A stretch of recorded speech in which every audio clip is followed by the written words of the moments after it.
এই শাহবাজ খান হল নিয়ে বলা শুরু করলে শেষ হবে না। শুধু শাহবাজ খান হল না, এটা একটা পরিবার, এটা হচ্ছে আমার দ্বিতীয় বাসস্থান, আমার দ্বিতীয় থাকার জায়গা। আমি খুব অনেক সময় ইমোশনাল হয়ে যাই এই হলটা নিয়ে, কারণ আমি যখন ইন্টারে বাড়ি ছেড়েছি তখন তারপর থেকে হচ্ছিল এই হলটায় থাকতেছি আর কি। তো আমি এখন আপনাদেরকে দেখাবো হচ্ছিল ভোলা সরকারি কলেজের এই শাহবাজ খান হলের হোয়াইট হাউস, যেখানে হচ্ছিল অনার্সের সবাই থাকে। এই সেই হোয়াইট হাউস, এই যে দেখেন, এইটাকে বলা হচ্ছিল হোয়াইট হাউস। তো অনেকের হচ্ছিল প্রশ্ন থাকতে পারে যে এটার নাম কেন হোয়াইট হাউস, আসলে হোয়াইট রং দিয়ে করা। আর হচ্ছে এই হোয়াইট হাউস আমেরিকার একটা হোয়াইট হাউস, শাহবাজ খান হলে আছে আরেকটা হোয়াইট হাউস।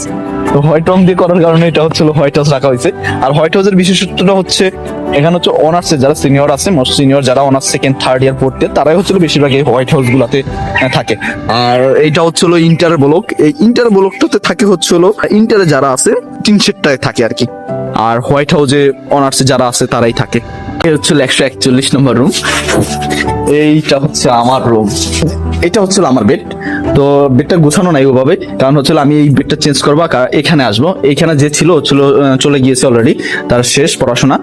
তো আমি হচ্ছিল এগুলো সবকিছু চেঞ্জ করব, চেঞ্জ করে এই জায়গায় আনবো, এই জন্য একটু অগোছালো রয়েছে। আর হচ্ছিল এই জায়গায় থাকে হচ্ছিল আমার আরেকজন সিনিয়র ভাই, সরোয়ার ভাই। আর আমার এই পাশে হচ্ছে হলো ভাই থাকে, এই যে জিয়াদ ভাই, মানে মুখ দেখাইতে লজ্জা পাইতেছে। যাই হোক, সে খুব ইমানদার একজন মানুষ, সে নামাজ কালাম পড়ে, এই জন্য অনেক সময় ক্যামেরার সামনে আসতে খুবই লজ্জা বোধ করতেছে।